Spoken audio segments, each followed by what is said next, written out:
సామెతలు 26వ అధ్యాయం మొదటి వచనం. మంచు గిట్టదు, కోతకాలమునకు వర్షము గిట్టదు, అటువలే ఘనత గిట్టదు అని అంటున్నారు. అవునండి. ఎండాకాలంకి ఏం గిట్టదంట? మంచు గిట్టదు అని అంటున్నాడు. అంటే ఆ కాలంలో అసలు పేర్లోనే ఏముంది? ఎండాకాలము. అవునా? ఆ టైంలో ఎండ రావాలన్నమాట. అవునా కదా? వానాకాలంలో వాన రావాలి. అవును కదా? కాబట్టి ఎండాకాలానికి మంచు ఎలాగైతే గిట్టదో, కోతకాలం కూడా వర్షం ఎలాగైతే గిట్టదో, బుద్ధిహీనునికంట ఘనత గిట్టదు అని అంటున్నారు. అర్థమవుతుందండి. మనమందరం కూడా ఎలాగుండాలని దేవుడు పిలిచాడు?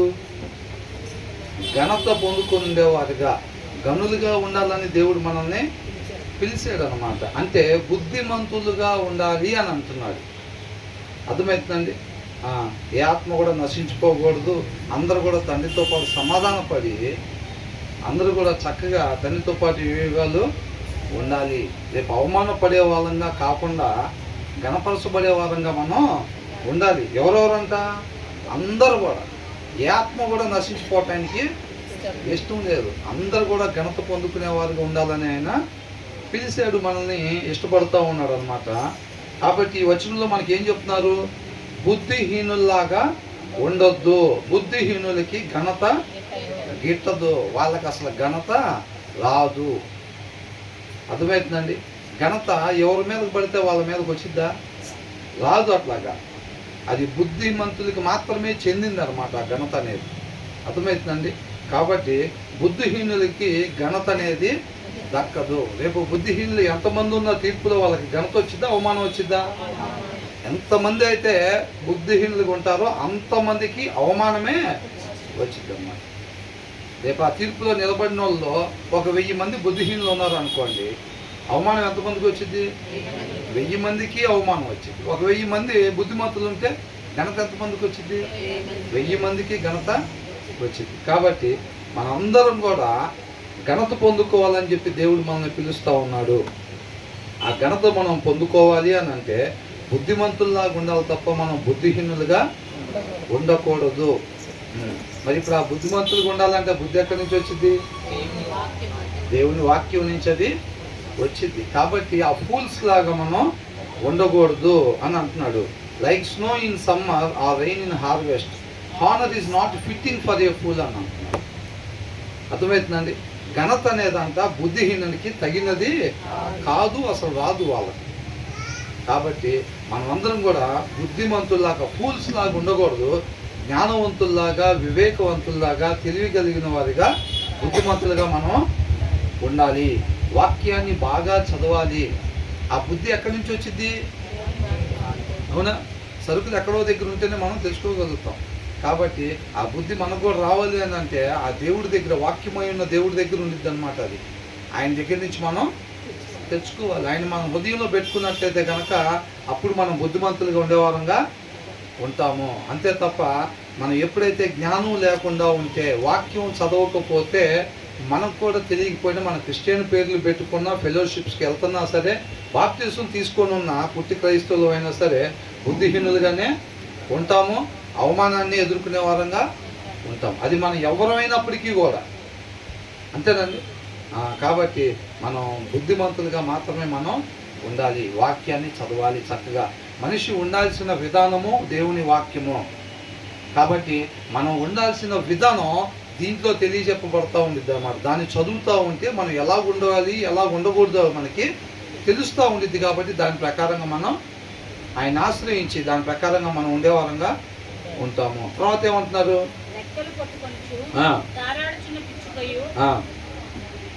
దాచుచుండు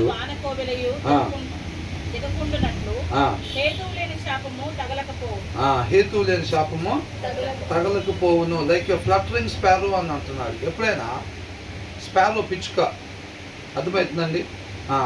డార్టింగ్ స్వాలో అని అంటే అది కూడా ఒక చిన్న పిచ్చుక లాంటిది అనమాట. ఇవేంటంటే కరెక్ట్గా టార్గెట్ని చూసుకొని ఆ టార్గెట్ వైపు సూటిగా దూసుకొని వచ్చి ఆ టార్గెట్ని రీచ్ అయ్యి మళ్ళా వెళ్ళేవిగా ఉంటాయి అన్నమాట. ఎప్పుడైనా సరే ఒక దగ్గరికి దిగాలి అని అంటే రెక్కలు కొట్టుకోవటం ఆపేస్తాయి ఎప్పుడైనా, అవునా? పైకి వెళ్ళాలంటే రెక్కలాడించుకుంటా వెళ్తాయి. రెక్కలాడిస్తూ ఉంటే కిందకి దిగిద్దా? రెక్కలాడిస్తూ ఉంటే కిందకి దిగలేరు. అందుకని ఇక్కడ ఏమి ఇచ్చారు? రెక్కలు కొట్టుకొనుచు తారాడుచున్నా వనతోలి దిగకుండునట్లు. అది రెక్కలు కొట్టుకుంటా ఉండేటప్పుడు అది కిందకి దిగిద్దా? దిగలేదు. అలాగేనంట ఇక్కడ ఏమనుంది? And undeserved cause does not come to rest అని అంటున్నాడు. అర్హత లేకుండా అని అంటున్నాడు. అర్థమవుతుందండి? ఎవరి దగ్గరికి ఏది రావాలో అది మాత్రమే వచ్చింది. బుద్ధిహీనులుగా ఉంటే వారికి ఖచ్చితంగా ఏమొచ్చిందంట? అవమానమే వచ్చింది. అర్థమవుతుందండి? అంతే తప్ప బుద్ధిమంతులుగా ఉండే వాళ్ళ దగ్గరికి ఈ శాపం అవమానం రావటం, బుద్ధిహీనులుగా ఉండే వాళ్ళ దగ్గరికి ఘనతం రావటం అట్లాగా ఉండదు. కాబట్టి ఖచ్చితంగా ఎవరికి ఏది రావాలో అదే వారి మీదకి వచ్చిద్ది. కాబట్టి కొంతమంది ఎట్లా ఉంటారంటే బైబిల్లో కొన్ని తీసుకొని జాగ్రత్తగా వాడుకునే ప్రయత్నం చేస్తారు. అంటే వాళ్ళ ఇష్టాన్ని నెరవేర్చుకోవటానికి బైబిల్లో కొన్ని వచనాలని వాళ్ళకు అనుగుణంగా ఎత్తుక్కుంటూ ఉంటారు అన్నమాట, తీసుకుంటూ ఉంటారు. అంటే వాళ్ళు ఏ ఉద్దేశం కొరకు రాపించారో ఆ ఉద్దేశం కొరకు దాన్ని తీసుకోకుండా వీళ్ళ ఉద్దేశానికి తగినట్టుగా దాన్ని తీసుకొని మార్చుకుంటూ ఉంటారు అన్నమాట. ఇప్పుడు వాక్య సారాంశం ఏం చెప్తుంది? పిల్లలు చక్కగా తల్లిదండ్రులు దేవుళ్ళలో నాటబడి ఉండాలి, వాళ్ళు ఉండాల్సిన రీతిగా ఉంటా వాళ్ళ పిల్లలకి నేర్పాలి అని అంటుంటే, నాకు తెలిసిన ఒక అతను చెప్తే అతను ఏమన్నాడంటే, అలా అయితే చాలామంది తల్లిదండ్రులు చాలా వరస్ట్గా ఉండి వాళ్ళ పిల్లలు దేవుళ్ళు పెరిగే వాళ్ళు ఉన్నారు కదా, మరి అది ఎత్తగైంది, మరి ఇది ఇలా చెప్పబడుతూ ఉంది కదా. మరి అదే నిజమైతే మరి చాలామంది తల్లిదండ్రులు వేరే అన్యులుగా ఉంటున్నారు కదా, వాళ్ళ నుంచి మరి ఇప్పుడు చాలామంది వచ్చి ఇట్లా ఉంటున్నారు కదా, మరి వాళ్ళు చెప్పలేదు కదా వీళ్ళకి ఎట్లా సాధ్యపడింది అని అంటున్నాడు. అది దేవుడు కృపను బట్టి ఆయన ఇష్ట ప్రకారంగా జరిగిస్తాడు. కానీ మనమైతే ఉండాల్సిన విధానం ఒకటి ఉందిగా, మనిషి ఉండాల్సిన విధానం తల్లిదండ్రులు దేవుళ్ళలో నాటబడి ఉండాలి. అట్ ద సేమ్ టైము మనిషి ఉండాల్సిన రీతిగా పిల్లల్ని పెంచాల్సిన బాధ్యత మనం ఉండాల్సింది. అది ఆయన తండ్రి చేత ఎవరైతే ఆకర్షింపబడతారో కుమారుడి దగ్గరికి వాళ్ళు వస్తారు. ఆయన ఇష్టపడి ఆయన కృపను బట్టి అన్యుల్లో నుంచో లేకపోతే తల్లిదండ్రులు సరిగ్గా లేకపోయినా వాళ్ళ కుమారుల్ని ఆయన దగ్గరికి ఆకర్షించుకోవాలంటే అది ఆయన చేసే పని, అది అవునా? కానీ మనమైతే చేయాల్సిన పని ఏం చేయాలంట? చక్కగా తల్లిదండ్రులకు ఉన్న వాక్యం చదవాలి, దాన్ని అనుసరించి ఆ మాదిరిని పిల్లలకి కనపరుస్తా వాళ్ళు కూడా ఎదగాల్సిన దాన్ని మనం చూపించాలి. అది మనం ఉండాల్సిన విధానం. కాబట్టి అంతేలే కానీ దాన్ని తీసుకొచ్చి ఇక్కడ కోడి చేసుకొని తల్లిదండ్రులు ఉండాల్సిన పని ఏం లేదు, మనం ఎలాగున్నా సరే పిల్లల్ని ఆయన తీసుకోవాలని అనుకుంటే చక్కటి దారిలో ఆయన నడిపించుకుంటాడు అని మనం అలా వాడుకోవటానికి వీలు లేదా, అవునా? తర్వాత ఏమంటున్నారు?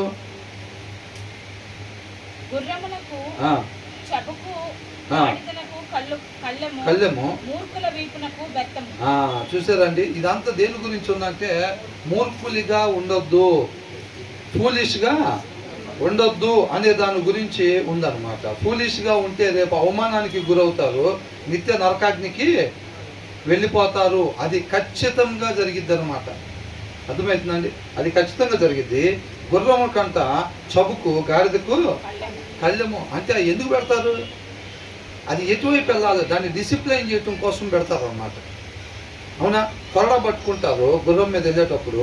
అది ఒకవేళ ఇటు వెళ్ళాలని అంటే దానికి ఏం చేస్తారు? ఇటువైపు ఒక దెబ్బ కొడతారు అన్నమాట. అంటే దాన్ని క్రమశిక్షణ అది ఎటు వెళ్ళాలో మార్గాన్ని నిర్దేశించటం కోసం దానికోసం ఏం చేస్తారు? అవి వాడతారు. ఆ రెండింటిని వాటికి ఆ దిశ వైపు నడిపించడానికి ఎట్లాగైతే వాటిని ఉపయోగిస్తారో మూర్ఖుని అంతా దిశ వైపు నడిపించడానికి ఏం చేయాలంట? వ్యర్థం వాడాలన్నమాట. మూర్ఖునికి ఇంకోసారి చేసేవంటేనా అని అంటే అది ఖచ్చితంగా చేస్తాడు. మర్యాదపూర్వకంగా జ్ఞానవంతుడికి చెప్పినట్టుగా ఒకసారి చెప్తే వినరు. సింపుల్ పర్సన్కి చెప్పినట్టుగా చెప్తే జ్ఞానం లేకపోయినా కొంతమందికి నేర్చుకుందామని ఇంటెన్షన్ ఉంటుంది అన్నమాట. ఆ ఇంటెన్షన్ ఉండేవాడికి కూడా గద్దింపు చెప్పినప్పుడు సరి చేసుకుంటాడు. కానీ మూర్ఖుడికి మంచిగా చెప్పినా గద్దింపుగా చెప్పినా పని అవ్వదు. ఏం చేయాలి? బెత్తమేస్తారనమాట. బెత్తంతో కొట్టినప్పుడే తిరగాల్సిన వైపు తిరుగుతాడు. మూర్ఖుని చేయొద్దు అని అంటే ఆటోమేటిక్గా మరలా చేస్తూ ఉంటాడు అనమాట. బెత్తంతో ఎప్పుడైతే కొట్టినప్పుడు అప్పుడు చేయకుండా ఉంటాడు. అర్థమవుతుందండి? ఒకళ్ళు జ్ఞానవంతులు, రెండో వాళ్ళు ఏంటంటే సింపుల్ పర్సన్, అంటే ఇంటెన్షన్ ఉంటుంది కానీ జ్ఞానం లేదు. ఇంకొకళ్ళు ఎవరు? మూర్ఖులు. వాళ్ళ దగ్గర జ్ఞానం ఉండదు, నేర్చుకుందాం అనే ఇంటెన్షన్ కూడా ఉండదు అన్నమాట. అర్థమవుతుందండి? కాబట్టి ఈ వచనంలో నుంచి ఏం చెబుతున్నారంటే మూర్ఖులుగా మనము ఉండొద్దు, అలాగ దెబ్బలు తినేవారుగా మీరు ఉండొద్దు, జ్ఞానవంతులుగా మనం ఉండాలి. క్రీస్తుని పోలి ఉండాలంటే యేసుక్రీస్తు వారు ఎలా ఉంటారు? జ్ఞానిగా ఉంటారా లేకపోతే ఎట్లా ఉంటారు? కాబట్టి మనం కూడా ఆ జ్ఞానం ఎక్కడి నుంచి వచ్చింది? మరి మనకి దేవుని వాక్యం, చక్కగా వాక్యం చదవాలి. ప్రతిరోజు కూడా వాక్యం చదువుతూ ఉన్నట్లయితే కనుక మనం ఎలా ఉండాలి, ఎలా ఉండకూడదు, ఎవరి దగ్గర ఎలా వ్యవహరించాలి, ఎదుటి వ్యక్తి ఏ కోపకు సంబంధించినోడు, జ్ఞానవంతుడా లేకపోతే ఇంటెన్షన్ ఉండి జ్ఞానం లేకుండా ఉన్నవాడా లేకపోతే మూర్ఖుడుగా ఉన్నవాడా అనేది మనకు ఎలా అర్థమైంది? ఫస్ట్ ఆ 3 రకాల వేరియేషన్ ఏంటో మనకు తెలియాలి. ఫస్ట్ తెలిస్తే ఆ ఎదుటి వ్యక్తి వ్యవహారాన్ని బట్టి ఓకే ఇతడు సింపుల్ పర్సన్గా ఉన్నాడు, లేదంటే ఇతను మూర్ఖుడుగా ఉన్నాడు, లేదంటే ఇతను జ్ఞానవంతుడుగా ఉన్నాడు అనేది మనకు అర్థమైంది. ఆ ముగ్గురిలో ఏ రకంగా ఉన్నాడో చూసుకొని ఆ రకంగా అతనితో మనం వ్యవహారం చెయ్యాలి. అర్థమవుతుందండి? అలా కాకుండా జ్ఞానవంతుని బెత్తం తీసుకుని కొట్టామనుకోండి ఏమైంది? అవునా కదా? మూర్ఖుడి దగ్గరికి వెళ్ళి జ్ఞానవంతుడికి చెప్పినారు చక్కగా చెప్పామనుకోండి ఏమైంది? అట్లాగ అవ్వదన్నమాట. కాబట్టి ఎదుటి వాళ్ళు ఎలాగ ఏ స్టేజ్లో ఉన్నారో మనకి తెలుసుకొని దాని ప్రకారం మనం వాళ్ళతో వ్యవహరించే వారంగా ఉండాలి. ఆ జ్ఞానము, ఆ వివేకము, ఆ తెలివి ఎక్కడ ఎలాగ నడుచుకోవాలి ఏంటనేది మనం పూర్తిగా ఉపేక్షించుకొని దేవుని వాక్యం చదివినప్పుడు ఆయన ఆ జ్ఞాన వివేకాలని, ఆ తెలివిని మనకి దయచేస్తారన్నమాట. ఆ ప్రదేశాన్ని బట్టి మనం, ఆ పరిస్థితిని బట్టి మనం నడుచుకునే వారంగా ఉంటాం, ఆత్మ నడిపింపుని బట్టి. అలా మన వాక్యం చదవట్లేదు అనుకోండి, మన ఆలోచన బట్టి నడుచుకుంటాం. ఈ ప్లేస్ ఇట్లా చేస్తే బాగుండిద్దేమో అనుకోని మన ఆలోచన బట్టి నడుచుకొని నష్టపోయే వారంగా ఉంటాము. కాబట్టి 3 వచనాలు ఏమంటున్నారంటే మూర్ఖునిగా మనము ఉండకూడదు, జ్ఞానవంతులుగా మనము ఉండాలి, దేవునిలో నాటబడి ఉండాలి, చక్కగా ప్రతి దినము కూడా వాక్యము చదివే వారంగా ఉండాలి. దేవుని వాక్యము అంటే మనిషి ఉండాల్సిన విధానము. కాబట్టి ఎంతమందికి అయితే నేను ఎలాగలా జీవించటం కాదు, నేను జీవించాల్సిన రీతిగా మాత్రమే నేను జీవించాలి అన్న ఇంటెన్షన్, ఆ శ్రద్ధ, ఆ ఆశ ఎంతోమందికి అయితే ఉండిద్దో దేవుడి కృపను బట్టి మనకి ఇచ్చిన క్షణము నేను ఉండాల్సిన రీతిగా మాత్రమే నేను ఉండాలి, ఆయన హృదయాలోచన చెప్పుడు మాత్రమే నేను ఉపయోగించాలని ఇంటెన్షన్ ఎంతమందికి అయితే ఉండిద్దో వాళ్ళందరూ కూడా వాక్యం చదువుతారు అన్నమాట. అర్థమవుతుందండి? ఆ ఇంటెన్షన్ లేదనుకోండి ఏమైంది? ఏముంది ఎలాగలాగా జీవించలే అని అనుకుంటారు. ఉండకూడని రీతిగా ఉన్న ప్రతి దాని గురించి దేవుడు లెక్క అడుగుతాడా? అడుగురా? ఖచ్చితంగా లెక్క అడుగుతాడు. ఉండాల్సిన రీతిగా ఉండేదానికి బహుమానం ఎలాగైతే సిద్ధంగా ఉండిద్దో ఉండకూడని రీతిగా ఉన్నదానికి ప్రతి దానికి కూడా ప్రతిఫలం దేవుడు సిద్ధంగా ఉంచుతాడు అన్నమాట. కాబట్టి ఆయన ఎందుకు భయభక్తులు కలిగి ఉండటమే నాకు ఇంపైన సువాసన అంటున్నాడు. యేసుక్రీస్తు వారు అన్నారా లేదా మాట? యెషయా గ్రంథం 11వ అధ్యాయంలో ఉంది కదా, తండ్రి ఏందంట భయభక్తులు కలిగి ఉండటం ఆయనకి ఇంపైన సువాసన. మరి మనం ప్రతి క్షణం ఆ ఉపయోగించే దాని మీద ఆ భయము, భక్తి ఉండాలన్నమాట.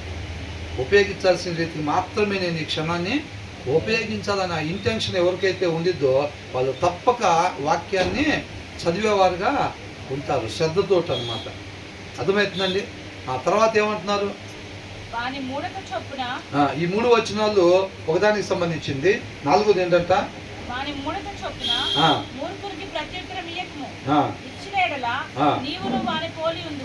నీవును వాని పోలి ఉండు అని అంటున్నారు అన్నమాట. అర్థమవుతుందండి? వాని మూఢత చొప్పున మూర్ఖునికి ఇయ్యకము, ఇచ్చిన ఎడలా నీవును వాని పోలి ఉండువు అని అంటారు. కొంతమంది ఏం చేస్తారంటే మూర్ఖులు వాని మూఢత చొప్పున అని అంటే ఆ మాట్లాడేవాడు ఎవరంట? మూర్ఖుడు. అర్థమవుతుందండి? మూర్ఖుడు అంటే ఎలా మాట్లాడతాడు? అవసరమైనంత వరకే మాట్లాడతాడా? అవసరమైనయే మాట్లాడతాడా? మాట్లాడాల్సిన విధానంగానే మాట్లాడతాడా? ఎలా ఉంటాడు మరి? అవసరం లేని మాట్లాడతాడు, మాట్లాడకూడని విధంగా మాట్లాడుతూ ఉంటాడు. అలా మాట్లాడేటప్పుడు వాడి మాటలు బట్టి వాడు ఎంతసేపు వితండవాదం చేస్తుంటే అంతసేపు మనం జవాబులు చెప్పుకుంటా కూర్చోకూడదు. అర్థమవుతుందండి? ఆ జ్ఞాన వివేకం ఉన్నప్పుడు మనం ఎంతవరకు మాట్లాడాలి, అసలు అక్కడ మాట్లాడచ్చా లేదా, మాట్లాడాల్సి వస్తే ఏం మాట్లాడాలి, అతనితో మనం ఎంతవరకు మాట్లాడాలి, ఇవన్నీ కూడా ఆ జ్ఞాన వివేకాలను బట్టి ఆధారపడి ఉంటాయి. అంతే తప్ప వితర్కవాదం చేస్తూ ఉంటారు అన్నమాట మూర్ఖులు. అవునా? తాను ఏదైతే కరెక్ట్ అని అనుకుంటాడో మూర్ఖుడు ఏమనుకుంటాడు, తను చేసేదే కరెక్ట్ అని అనుకుంటాడు, తను అనుకున్నదే కరెక్ట్ అనుకుంటాడు. కాబట్టి దాని మీదే వాదిస్తూ ఉంటాడు. వాదిస్తూ ఉండేటప్పుడు మనం ఎదురుగా కూర్చొని మనం కూడా అట్లాగా చెప్పుకుంటూ ఉండకూడదు అనమాట. అది అట్లా కాదు, ఇది ఇట్లాగని అంటే లేదు, అది ఇట్లాగే, అట్లా ఎందుకు కాదు, అది అంటాడు, ఇది అంటాడు. అవి మొత్తం కూడా అవసరం లేని కూడా ఎక్స్టెన్షన్ వర్డ్స్ మాట్లాడుతూ ఉంటాడు. విస్తారమైన మాటలు ఏముంటుందంట, దోషం లేక మానదంటున్నారు. అర్థమవుతుందండి? కాబట్టి వాళ్ళు అదంతా మాట్లాడుతూ ఉంటే మనం కూడా జవాబులు చెప్పుకుంటాం. అంటే బైబిల్లో నుంచే చెబుతున్నాం కదా అని చెప్పి మనం వాడు కూర్చొని గంటలు గంటలు వాళ్ళకి సమాధానం చెప్పాల్సిన అవసరము లేదు. మనం కానీ అలా చెప్తున్నట్లయితే మనం కూడా ఎలాంటి వారం ఉంటామంట, మనం కూడా మూర్ఖుల వలె అద్దం ముందు మూర్ఖుడు కూర్చొని చూసుకుంటే ఎట్లా ఉంటుంది. యువతలో మూర్ఖుడు ఉంటాడు, అద్దంలో ఎవరు కనపడతారు, అద్దంలో కూడా మూర్ఖుడే కనపడతాడు. అవునా? మనం కూడా అంతా అలాగ మూర్ఖుడితో మనం అతను వాదించిన సేపు మనం కూడా జవాబులు చెప్పుకుంటా అట్లా ఇట్లా ఉంటా ఉంటే మనం కూడా ఎట్లా అయిపోతామంట, మూర్ఖుని వలే ఉంటావు. జ్ఞానం లేనివాడిగా, వివేకం లేనివాడిగా ఉంటావు. వివేకం లేనివాడు అట్లాగా చేయడు. కాబట్టి నువ్వేంటంటే వాడి మూడతో చొప్పున నువ్వు ఏం చేయకూడదంట, ప్రత్యుత్తరం ఇయ్యకము, ఇచ్చిన ఎడలా నీవు కూడా వాళ్ళలాగా మూర్ఖుల్లాగా ఉంటావు. నువ్వు అనుకుంటావు నేను వాక్యంలో నుంచే చెబుతున్నాను కదా అని చెప్పి. వాడు వితర్కం చేస్తూ ఉంటాడు, చాలాసేపు మాట్లాడుతూ ఉంటాడు. అందుకని ఏం చేస్తారంటే ఇలాంటి ఎక్కువసేపు ఎవరైతే చేస్తూ ఉంటారో మనం అక్కడ మాట్లాడకూడదు. అట్లా అర్థమవుతుందండి? కాబట్టి తర్వాత ఏమంటున్నారు, ఇందాకేమనుంది, వాని మూఢత చొప్పున ప్రత్యుత్తరం మూర్ఖునికి ప్రత్యుత్తరం ఇయ్యకము. ఇక్కడ ఏమనుంది, వాని మూఢత చొప్పున మూర్ఖునికి ప్రత్యుత్తరం మేము అలాగూ చెయ్యని కదా. ఇక్కడ ఏమైందంట, వాడి మూఢత చొప్పున ఇందాకేమంటున్నాడు, నువ్వు వాడి ప్రత్యుత్తరం ఇవ్వబాక. ఇప్పుడేమంటున్నాడు, వాని మూఢత చొప్పున నువ్వు వాడికి ఇమ్ము. తర్వాత ఏమని అంటున్నాడు, అలాగ చేయకపోతే జ్ఞానం అనుకుంటాడు. అంటే నీకు ఫస్ట్ ఆఫ్ ఆల్ మన వాక్యం చదివే వాళ్ళం అయితే తను ఏ స్టేజ్లో ఉన్నాడో మనకు అర్థమైందండి. తను జ్ఞానవంతుడిగా ఉన్నాడా, లేకపోతే సింపుల్ పర్సన్గా ఉన్నాడా, లేకపోతే మూర్ఖుడిగా ఉన్నాడో ఫస్ట్ మనకు తెలియాలి. అది అవునా? ఫస్ట్ మనకు తెలిసింది అనుకోండి, ఆ మూర్ఖునితో మనం ఎలాగ వ్యవహరించాలో ఆ జ్ఞాన వివేకాలు మనకు తెలుస్తాయి. కాబట్టి అలాగ తనతో వ్యవహరించు. తను 10 మాటలు మాట్లాడితే, తను 50 మాటలు మాట్లాడితే ఆ 50కి మనం సమాధానాలు చెప్పుకుంటా కూర్చోకూడదు. మూర్ఖునికి ఎలాగ చెప్పాలో అలాగే మనం చెప్పేవారు ఉండాలి తప్ప ఆ మూర్ఖుడు ఏది చెబుతుంటే దానికి కూడా మనం జవాబులు చెప్పుకుంటా ఉంటే మనం కూడా ఎలా ఉంటామంట, మూర్ఖుని లాగానే ఉంటాము. అర్థమవుతుందండి? కాబట్టి ఆ మూర్ఖునికి ఎలాగ చెప్పాలో, తన మూర్ఖుడు అనే విషయం మనకి తెలియాలి. ఫస్ట్ ఆఫ్ ఆల్ తెలిస్తే మూర్ఖునితో ఎలాగ వ్యవహరించాలో అప్పుడు మనకు తెలిసింది. కాబట్టి దాని ప్రకారం వ్యవహరించు నువ్వు. అంతేలే కానీ ఆ మూర్ఖుల్లాగా వ్యవహరించబాక. తను మాట్లాడుతూ ఉంటే నువ్వు కూడా మాట్లాడుతూ ఉంటాం, తను ఇట్లా చేస్తుంటే నువ్వు అట్లా చేస్తే నేను కూడా ఇట్లా చేస్తానంటే మనం కూడా ఎవరవుతాం ఉంటాం, మూర్ఖులంగానే ఉంటాం. కాబట్టి ఒక మూర్ఖునితో ఒక జ్ఞానవంతుడు మాట్లాడాల్సి వచ్చినప్పుడు ఎలా మాట్లాడాలి, ఎంతవరకు మాట్లాడాలి, ఏం మాట్లాడాలో అంతవరకే మాట్లాడాలి. ఇప్పుడు చూడండి, కొంతమంది జ్ఞానవంతులు ఉంటారు. ఇప్పుడు ఎవరన్నా చక్కగా వాక్యం పద్ధతులు చదువుకుంటా వాక్యానుసారంగా ఉండేవాళ్ళు, వాళ్ళ దగ్గరికి వెళ్ళి మన వితండవాదం ఏదో ఒకటి ఎక్స్ట్రా సబ్జెక్ట్ ఏదైనా తీసుకొని ఆ సబ్జెక్ట్ గురించి డిస్కషన్ చేసుకుంటా అది ఇదని అంటే వాళ్ళు ఏదో ఒకటి చెప్పి అక్కడి నుంచి వెళ్ళిపోతూ ఉంటారు. వాళ్ళు అర్థమవుతుంది, వాళ్ళకి అర్థమైపోయింది. ఇంతకన్నా మనం ఇక్కడ సమయం స్పెండ్ చేయకూడదు, మనం ఇంతకన్నా ఏమీ మాట్లాడకూడదు. అనవసరం ఇవన్నీ కూడా మనం జవాబులు ఇచ్చుకుంటూ ఉండటం అనవసరము. కాబట్టి వాళ్ళు ఏం చేస్తారంటే, నాకు బ్రదర్ నేను మళ్ళీ కలుస్తాను బ్రదర్, నాకు చిన్న వర్క్ ఉంది, ఇట్లా కొద్దిగా వెళ్ళాలి అని అనేస్తారు. ఇంపార్టెంట్ వర్క్ అయితే వాళ్ళు వదిలిపెట్టి వెళ్తారా? ఇంపార్టెంట్ డిస్కషన్ అయితే వదిలిపెట్టి వెళ్ళరు.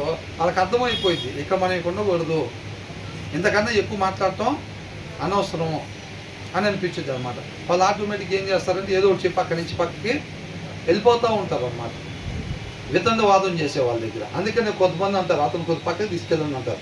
కొంతమందికి వచ్చి ఇక్కడి నుంచి వచ్చిన వాళ్ళు డిస్కషన్ చేస్తారు, ఏమని అక్కడ ఇట్లుందిగా, దీంట్లో ఇట్లుందిగా, మరి అట్లా అంటే ఆ బుక్కులో అట్లా ఉంది కదా, మరి మీరు ఇక్కడ ఇట్లా చెప్తున్నారు కదా, అది చెప్పి ఏదేదో తీసుకొచ్చి ఒక 5-10 మాటలు చెప్పేసేస్తూ ఉంటారు. ఎక్కడెక్కడి నుంచో తీసుకొచ్చి ముడేసేస్తూ ఉంటారు. వాటన్నిటికీ వీళ్ళు జవాబులు చెప్పరు. ఏమంటారు, ఆ పొద్దున అతన్ని పక్కకి తీసుకెళ్ళండి, తర్వాత ఏదో ఉంటే తర్వాత మాట్లాడదామని చెప్పండి, కొద్దిగా అతన్ని అయితే పక్కకి తీసుకెళ్ళండి అని అంటారు. తర్వాత కూడా అతనితో ఏమీ మాట్లాడరు వీళ్ళు.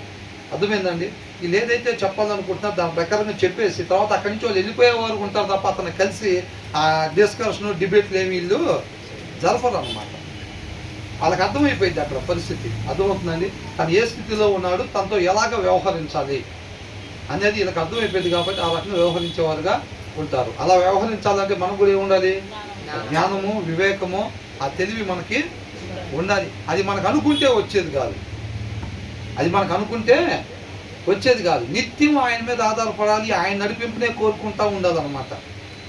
మన జ్ఞానాన్ని బట్టి ఈసారి అట్లా ఎవరైనా ఎదురైనప్పుడు మన వాక్యం చదవకుండా ఏమీ లేకుండా ఆయనలో నాటబడి లేకుండా ఊరకనే ఈసారి ఎవరైనా అట్లా ఎదురైనప్పుడు మనం మాత్రం ఇట్లా వ్యవహరించే వాళ్ళని ఉండాలి అని అనుకున్నా అక్కడికి వెళ్ళిన తర్వాత సీన్ వేరేగా ఉండేది. ఎందుకని?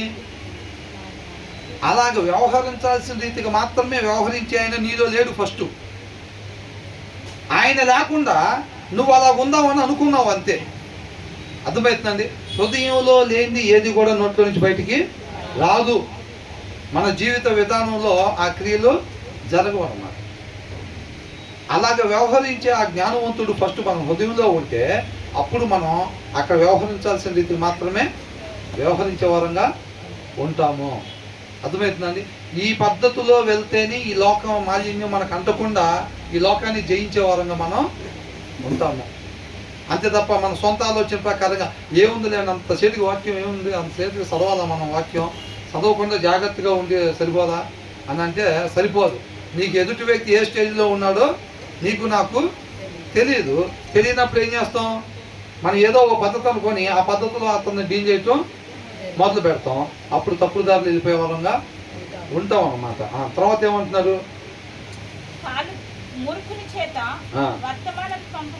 4-5 వచనాలు ఏమనుందంటే మూర్ఖునిలాగా మనం కూడా వ్యవహరించకూడదు, మూర్ఖునితో ఎలాగ వ్యవహరించాలో అలాగ మనం వ్యవహరించేవారుగా ఉండాలి.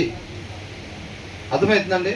అది మనం నేర్చుకోవాల్సిన విషయం. మూర్ఖునిలాగా మనం కూడా వ్యవహరించకూడదు. అవతలవాడు మూర్ఖుడు, వాడు వాదిస్తూ ఉంటాడు, వాడు వితండవాదం చేస్తూ ఉంటాడు, ఇలాంటివన్నీ చేస్తూ ఉంటాడు. మనం కూడా వాదించుకుని జవాబులు చెప్పుకుంటూ ఉండకూడదులే. కానీ మూర్ఖుడితో ఎలాగ వ్యవహరించమని చెప్తుందో వాక్యము అలాగే మనం వ్యవహరించే వారంగా ఉండాలి అని చెప్తుంది. తర్వాత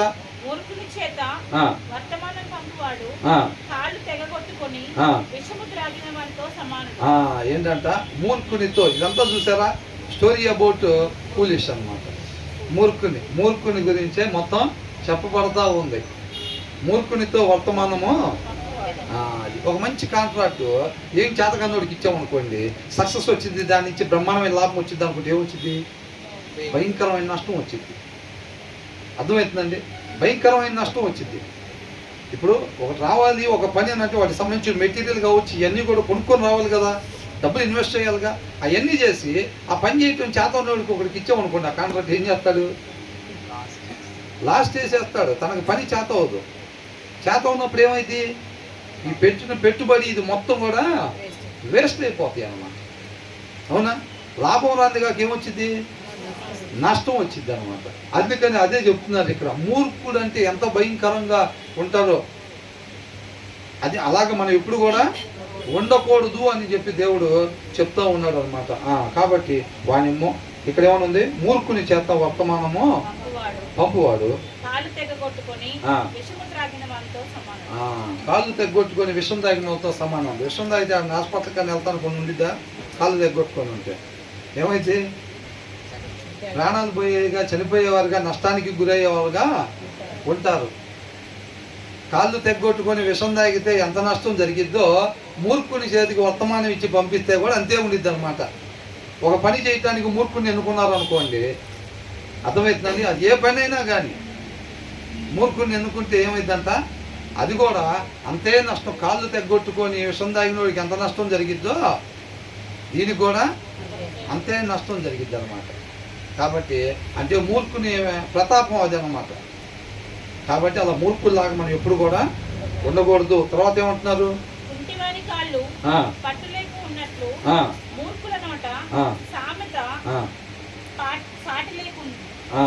ఇక్కడ పాటి లేకుండా అని అంటున్నాడు. ఏంటంటే కుంటివాని కాళ్ళు పట్టు లేక ఉన్నట్టు. కుంటోళ్ళకి ఒక్కొక్క చూస్తే ఎట్లా ఉంటాయి అంటే 2 కాళ్ళు కనపడతానే ఉంటాయి, కానీ అవి నిలబడటానికి పనికిరావు. అవి పట్టు లేదన్నమాట. అవి ఏం లేవంట, పట్టు లేవు. చూడటానికి ఏమో 2 కాళ్ళు కనపడతానే ఉంటాయి, కానీ అవి నిలబడటానికి స్ట్రెంత్ వాటిలో లేదు. అప్పుడు ఏమంటాడు ఆ కుంటైనా, వాడింట్లో 7 సెకండ్లోనే పరిగెత్తాడు 100 మీటర్లో. నా కాళ్ళు సరిగ్గా లేవులే, కానీ నేనైతే 2 నిమిషాల్లోనే 2 సెకండ్లోనే పరిగెత్తేవాడిని అంటాడు. అంటాడా లేదా? నా కాళ్ళు లేవు కాబట్టి అవుతున్నా, కానీ లేకపోతే మామూలుగా ఉండేది కాదు అసలు అంతా ఉంటాడు. అవునా? దానివల్ల ఉపయోగం ఏమైనా ఉందా? దానివల్ల ఉపయోగం ఏమీ లేదు. చూడటానికి మాత్రం కాళ్ళు కనపడతాయి, కాకపోతే దేనికి పనికిరావు. అట్లాగే అంత మూర్ఖుని నోట సామెత కూడా అంట పాటి లేకుండా. మీరు చూస్తే కొంతమంది సామెతలు బ్రహ్మాండంగా వదులుతూ ఉంటారు. అర్థమవుతుందా? వాళ్ళు ఏదైనా మాట్లాడితే చాలు వాళ్ళు సామెత వెనకటికి ఎవడో చెప్పినట్టుగా అట్లాగా అని చెప్పి ప్రతి దానికి సామెత నీ సిచ్యువేషన్ తగ్గట్టుగా బలి వచ్చేస్తారా, నీకు అసలు సామెతలు బ్రహ్మాండంగా చెప్తున్నాడు అంటే. ఎందుకు చెప్పడు? ఆ సార్ పేరు ఏంటంట, అది సిస్టర్ బలి చెప్పారు పర్ఫెక్ట్గా. ఆ సార్ పేరు ఏంటి? మూర్ఖుడు. కాబట్టి సామెతల వాళ్ళకి తెంపు లేకుండా నోట్లో రెడీగా ఉంటాయి అన్నమాట. వాళ్ళు అంత సామెతలు చెప్పినంత మాత్రాన వాటి వల్ల ఉపయోగం ఎంత ఉంటుందంటే, నిలబడటానికి పనికిరాని కాళ్ళు కలిగిన కుంటైన వల్ల ఎంత ఉపయోగం ఉంటుంది ఆ కాళ్ళ వల్ల, ఏ నోట్లో ఉండే సామెతల వల్ల కూడా అంతే ఉపయోగం ఉండిద్దంట. అర్థమవుతుందండి? కాబట్టి మూర్ఖుని వల్ల నష్టమే తప్ప లాభము లేదు. వాళ్ళు నశించిపోయేవారుగానే ఉంటారు, రేపు నిత్య నరకాగ్నికి గురయ్యేవాడుగా ఉంటారు. కాబట్టి మూర్ఖునేలాగా మనం ఉండకూడదు. ఆయన మనల్ని ప్రేమించి ఆయన కృపను బట్టి ఆ మాట మన దగ్గరికి పంపిస్తున్నాడు అన్నమాట, ముందుగానే చెప్తున్నాడు. అర్థమైందండి? కాబట్టి మనం అలా ఉండకూడదు. ఎక్కడెక్కడైతే ఆయన ఇక్కడ అడుగు పెట్టండి, ఇక్కడ అడుగు పెట్టండి, ఇక్కడ అడుగు పెట్టండి అని ఈ మరణాన్ని దాటి జీవంలోకి వెళ్ళటానికి ఆయన జీవించి చూపించాడా లేదా? అదే మనకు చెప్తున్నాడు. నేను ఎలా దాటానండి ప్రభు, నువ్వు ఎలా దాటి అవతలకి ఎట్లెళ్ళావు అంటే చెప్తున్నాడు. అది అక్కడ కాలు పెట్టి, ఇక్కడ కాలు పెట్టి, ఇక్కడ కాలు పెట్టా. నా మీద విశ్వాసం ఉంచి నేను చెప్పిన దగ్గర కాలు పెట్టు, ఖచ్చితంగా నువ్వు కూడా యువతలకి జీవంలోనికి వస్తావు అని అంటున్నాడు. నమ్మేవా అని అంటే, ఎంతమంది నమ్మే రేసేనంటే మొత్తం ఎత్తుతాం. అయితే ఇక్కడ కాలు పెట్టానంట, నువ్వు నమ్మితే క్రియ ఉండాలి అంటున్నాడు. నువ్వు కాలు పెట్టినప్పుడే నువ్వు నమ్మినట్టు క్రియ అనమాట. అవునా? అబ్రహాం నన్ను నమ్ముతున్నావా అంటే, నమ్ముతున్నా ప్రభు అంటే కుమారుని తీసుకురాడు, అమ్మో నేను దానని అంటే అదే నమ్మకం? అది కాదు. అబ్రహాం కుమారుని ఎప్పుడైతే తీసుకుని వచ్చాడో ఆ క్రియలు కలిగిన విశ్వాసం ఉంచాడు కాబట్టి అతను నీతిమంతుడికి ఎంచబడ్డాడని రాస్తుంది యాకోబు రాసిన పత్రిక. అవునా? క్రియలు లేకపోతే ఆ విశ్వాసం దెయ్యాల విశ్వాసం, దెయ్యాల నమ్మకము. ఆ నమ్మకం నశింపజేసేది ఉండేది తప్ప దానివల్ల ఉపయోగం ఏమీ లేదు. కాబట్టి ఆయన ఏమంటున్నాడంటే, నన్ను నమ్ముతున్నావా నువ్వు అని అంటున్నావు. మనల్ని అడుగుతున్నాడు, ఏం చెప్తాం మరి? ఏం చెప్తాం? నమ్ముతున్నాము అని చెప్తుంటే ఆయన చెప్పిన దగ్గర కాలు పెట్టాలి. ఆ కాలు పెట్టే క్రియను చూసి ఎస్ నమ్ముతున్నారు. మనం అనుకుంటాం కదా ఎప్పుడు, ఆ పాప దూకమ్మ పర్లేదు నేను పట్టుకుంటా కింద పడకుండా వాళ్ళ డాడీ చెప్పినప్పుడు ఎప్పుడైతే ఆ పాప దూకిద్దో నమ్మినట్టు. డాడీ నేను నమ్ముతున్నా కానీ నేను దూకనంటే నమ్మనట్టే, కానీ చెప్పడానికి ఏం చెప్తుంది? నమ్ముతున్నాను అంటు. మనం కూడా ఏం చెప్తాం? నన్ను నమ్ముతున్నారా, నా ఎందుకు జీవం ఉండిద్దని అంటున్నాడు, నేను జీవాన్ని ఇస్తాను అంటున్నాడు. నమ్ముతున్నారా అంటాడు, నమ్ముతున్నాం ప్రభు అని అంటాడు. అయితే ఇక్కడ కాలు పెట్టండి అంటున్నాడు, ఎక్కడ? ఇలా ఉండబాకండి అని అంటున్నాడు. అవునా? ఇలా ఉండబాకండి, మీరు మీకు ఘనత రావాలని అంటే మూర్ఖుల్లాగా మీరు ఉండబాకండి అని అంటున్నాడు. అవునా? కాబట్టి మీరు మూర్ఖుల్లాగా ఎప్పుడైతే ఉండొద్దు అని అంటున్నాడో అది ఆయన అక్కడ కాలు పెట్టమంటున్నట్టు. మూర్ఖుల్లాగా ఉండొద్దు అని అంటున్నాడు. మనం ఎప్పుడైతే ఆయన నమ్ముతున్నామో అని అంటే మూర్ఖుల్లాగా నేను ఎప్పుడు కూడా ఉండకూడదు అని చెప్పి బైబిల్ తీసి మనం చక్కగా చదవాలి. చదివినప్పుడు అది మన వల్ల అయ్యేది కాదు, ఆయన నడిపింపు ద్వారా జరిగే కార్యం అని చెప్పి మనకు అర్థమైపోయి ఆయన్ని ఆశ్రయిస్తాం అనమాట. మనల్ని జీరో చేసుకొని ఆయన్ని ఆశ్రయిస్తూ ఉంటాం. మనం వాక్యం చదివేటప్పుడు అది అర్థమైపోయింది మనకి. మనల్ని జీరో చేసుకునే క్రమం జరుగుతూ ఉండిద్ది. అట్ ద సేమ్ టైం ఆయన్ని ఆశ్రయించే కార్యక్రమం కూడా జరుగుతూ ఉండిద్ది అనమాట. మన వాక్యం చదువుతూ ఉండగా జరిగే ప్రక్రియ ఇదంతా. కాబట్టి మనం ఎప్పుడైతే అలా చదువుతూ ఉంటే చక్కగా మనం మూర్ఖునిలాగా లేకుండా జ్ఞానవంతులుగా మనం ఉంటాము. మనం ఆ వాక్యం తీయలేదు అనుకోండి, తీపోతే నమ్ముతున్నారా అంటే నమ్ముతున్నాము. బైబిల్ చదివి ఎన్ని రోజులు అవుతుంది? 2 వారాలు. ఆ నమ్మకం ఏమి నమ్మకం? దెయ్యాల నమ్మకము. అవునా? దెయ్యాల నమ్మకం అన్నమాట. నిజంగా నమ్మితే 2 వారాలు ఎందుకైంది? అది మనిషి ఉండాల్సిన విధానం కదా. నువ్వు జీవించాలి కదా. మరి వాళ్ళంతా మరి నువ్వు ఎలా ఉండాలో దాంట్లోనే కదా తెలిసేది. అది చదువుతుంటేనే కదా తెలిసేది. అట్లా ఉట్టిన నమ్మకాలు, ప్రభు నేను నమ్ముతున్నాను, ఆయన విశ్వసిస్తున్నా ప్రభు అని చెప్పి మూలుక్కుంటే ఏడితే ఉపయోగం ఏమీ లేదు. నువ్వు నేను నమ్ముతున్నావు అని ఆయన ఎలా పరిగణలో తీసుకుంటాడంటే ఆ క్రియ, ఆయన వచనంలో ఏదైతే చెప్తున్నాడో ఆ రీతిగా మనం ఉండటం. ఆయన ఉండద్దు అంటే ఉండకుండా ఉండటం, అలా ఉండండి అంటే ఉండటం అనే క్రియ ద్వారా మనం నమ్ముతున్నట్టుగా ఆయన పరిగణలోనికి తీసుకుంటాడన్నమాట. అలా కాకుండా అలమరలోనే బైబిల్ ఉంచి ప్రభువా నిన్ను నమ్ముతున్నాను, నువ్వే నా దిక్కు, నువ్వే నాకు ఆధారం, నాయన నీ యందు నా విశ్వాసం ఉంచుతున్నాను అంటే ఆ మాటలు దేవుడికి ఏమి అట్లాగే పరిగణలోకి ఆయన తీసుకోడు. ఆ మాటలు పరిగణలోనికి తీసుకోడు. నీకు నిజంగా అంత ఆసక్తి ఉంటే, నీకు నిజంగా అంత నమ్మకం ఉంటే మరి బైబిల్ తీయకుండా అలమరలోనే ఎందుకు పెడతాం కదా. కాబట్టి నోటి మాటను ఆయన తీసుకోలే కానీ క్రియని ఆయన తీసుకుంటాడు. తర్వాత ఏమంటున్నారు?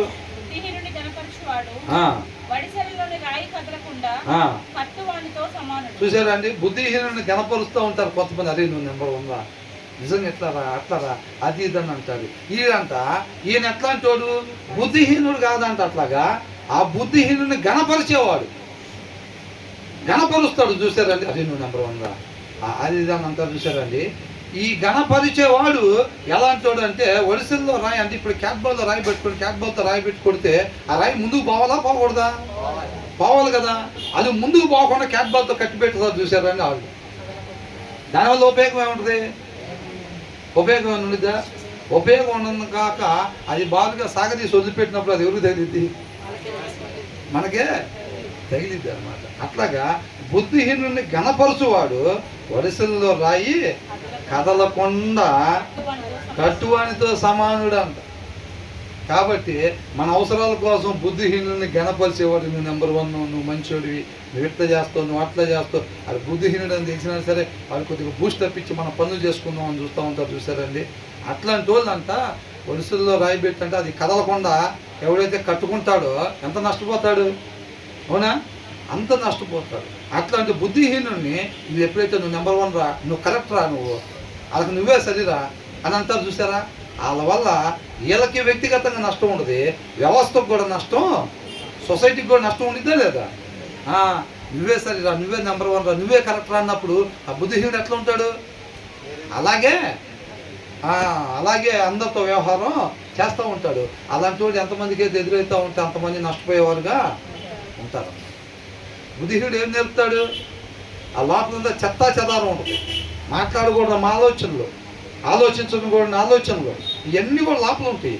అయ్యే పోయి ఒక్కొక్కరి దగ్గర ప్రయోగిస్తూ ఉంటాడు. అవునా? అవతల వాళ్ళు బలహీనంగా ఉన్నారు అనుకోండి, ఏమైతే వాళ్ళు పడిపోతారు అంతే వాళ్ళు కూడా. అట్లాగ అంత నష్టాన్ని చేకూరుస్తాడు బుద్ధిహీనుని గణపరిచేవాడు అనమాట. అర్థమవుతుందండి? కాబట్టి మనం అలాగా మనం అవతలోడు బుద్ధిహీనుడు, మూర్ఖుడుగా ఉన్నాడు, తనతో ఎలా వ్యవహరించాలో ఇదంతా మనకి తెలియలేదు అనుకోండి. అంటే ఒక మాటలో చెప్పాలంటే ముందు మన వాక్యం చదివే వాళ్ళం కాదు అనుకోండి, ఆయన ఏం చేస్తాం? బుద్ధిహీనుని గణపరిచే వాళ్ళంగా ఉంటాం. గణపరిచినప్పుడు అది ఆటోమేటిక్గా మనకు నష్టాన్ని తీసుకొచ్చింది. అట్ ద సేమ్ టైం అవతల కూడా నష్టాన్ని, సొసైటీ మొత్తానికి నష్టాన్ని తీసుకొచ్చేదిగా ఉండిద్ది అనమాట. చూసారా, ఒక మూర్ఖుడు వల్ల, ఒక బుద్ధిహీనుడు, ఒక అవివేకి, ఒక అజ్ఞాని గా ఉండే వ్యక్తి వల్ల ఎంత నష్టం ఉండిద్దో చూసారా? 100కి ఎంత నష్టం ఉందంట? 100కి 100% నష్టమే ఉండిద్ది. కాబట్టి మీరు మూర్ఖుల్లాగా బుద్ధిహీనులాగా మీరు ఉండబాకండి. మొదటి వచనంలో కూడా అంటున్నారు, బుద్ధిహీనుడికి ఘనత గిట్టదు అని అంటున్నారు. ఎండాకాలంలో మంచు పడతాం ఎట్లా ఉండిద్దో అసలు అట్లాగే బుద్ధిహీనునికి ఘనత గిట్టదు.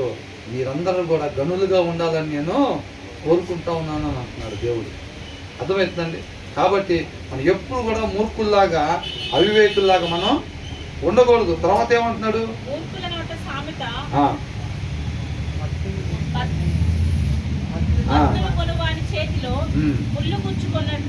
ఇక్కడ ఏమని ఇచ్చారంటే like a thorn bush in a drunkard's hand అని ఇచ్చాడు. Is a proverb in the mouth of a fool అని అంటున్నాడు. ఇప్పుడు తాగుబోతు వాళ్ళ చేతిలో ఒక ముళ్ళ కంప ఇచ్చామనుకోండి ఏం చేస్తాడు? ఒక ముళ్ళ కంప తాగుబోతుడికి ఎదురు నిలబడతామా? అసలు సెంటర్లో ఎవడు ఉంటానికి లేదు. ఇంకా అవునా? దారిని పోయేవాడిని కూడా దంతాడా లేదా? దాన్ని పెట్టి దారిని పోయేవాడిని కూడా దంతాడు. ఎవడు దంతాడో తెలియదు, ఏ చూపుతాడో కూడా తెలియదు అనమాట. అట్లాగే ఏంటంట, is a proverb in the mouth of a fool అని అంటున్నాడు. ఆ మూర్ఖుని నోట్లోంచి వచ్చే సామెత కూడా అలాంటిదే అన్నమాట. అంటే అది పనికొచ్చిందా పనికిరాదా? శుభ్రంగా ఆ తాగుబోతుడి చేతిలోకి ఆ ముళ్ళ కంప ఇచ్చామనుకోండి, ఒక ముళ్ళ మండ ఒకటి ఇచ్చామనుకోండి, ఏం చేస్తాడు? మంచి చేస్తాడు. దానివల్ల ఎవరికైనా దురదగా ఉంటే గీకుతాం అట్లా చేస్తాడా? ఏం చేస్తాడు? పద్ధతిగా పోయేవాడిని కొడతాడు. కొడతాడా లేదా? ఎవడైతే సక్రమంగా నడుచుకుంటూ పోతా ఉంటాడు వాడిని కొడతాడా?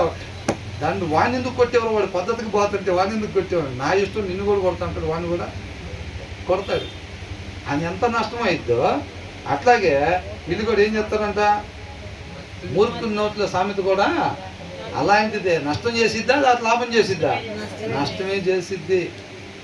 మూర్ఖుని మాట నష్టం చేసిద్ది, మూర్ఖుని చూపు నష్టం చేసిద్ది, మూర్ఖుని ఆలోచన నష్టం చేసిద్ది, మూర్ఖుని క్రియ నష్టం నష్టం నష్టం నష్టం, వ్యర్థం వ్యర్థం వ్యర్థం వ్యర్థం అన్నట్టుగా తర్వాత దాంట్లో. అవునా కదా? అలాగా మూర్ఖుడు ఏది చేసినా నష్టమే జరిగిద్ది అన్నమాట. కాబట్టి అలాంటి మూర్ఖులుగా మీరు ఉండబాకండి. నా పిల్లలుగా మీరు ఉండాలి. ఆత్మను అనుసరించే వాళ్ళు దేవుని పిల్లలు, నా మాటను అనుసరించే వాళ్ళుగా మీరు ఉండాలి.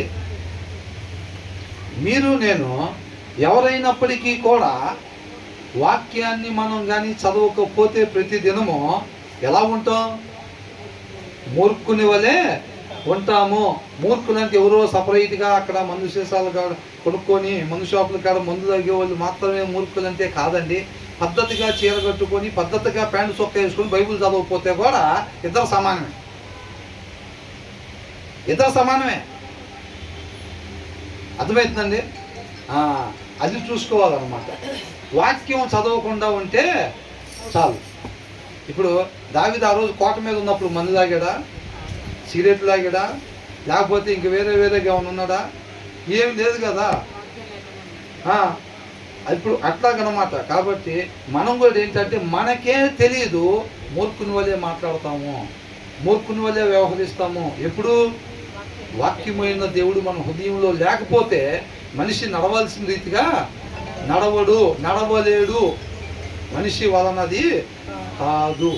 మనిషి నడవాల్సిన రీతిగా మాత్రమే నడవాలని అంటే ఆ దేవుడు తన హృదయంలో ఎల్లప్పుడూ కూడా ఉండాలి అని అంటున్నారు అన్నమాట.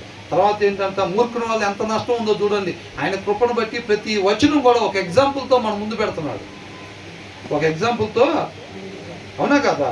కుంటివాని కాళ్ళు ఏంటి, ఎండాకాలంకి మంచు గిట్టదు, కోతకాలంకి వర్షం గిట్టదు. అవునా? తాగుబోతోడి చేతిలో ముళ్ళకంప పెట్టి చుట్టుపక్కల ఉంటే వారికి ఎంత నష్టం. ఇవన్నీ కూడా చక్కగా మనకి విడమర్చి అర్థమయ్యేటట్టుగా చెప్తున్నారు అన్నమాట. అర్థమవుతుందండి? ఇప్పుడు ఎగిరే పక్షి రెక్కలాడించుకుంటూ ఉండే పక్షి కింద దిగిద్దా పైకి వెళ్ళిద్దా? పైకి వెళ్ళిద్ది, కింద దిగదు. అవునా కదా? రెండో వచనంలో అదే ఉంది. రెక్కలు కొట్టుకొనుచు తారాడుచున్న పిచ్చుకయు దాడుచుండు వానుకోలు దిగకుండునట్లు రెక్కలాడించేటప్పుడు పైకే వెళ్తుందా కానీ కిందకి దిగదు. అది ఎట్లాగో మూర్ఖునికి కూడా ఇలాగే నష్టమే తప్ప లాభం అనేది ఉండదు.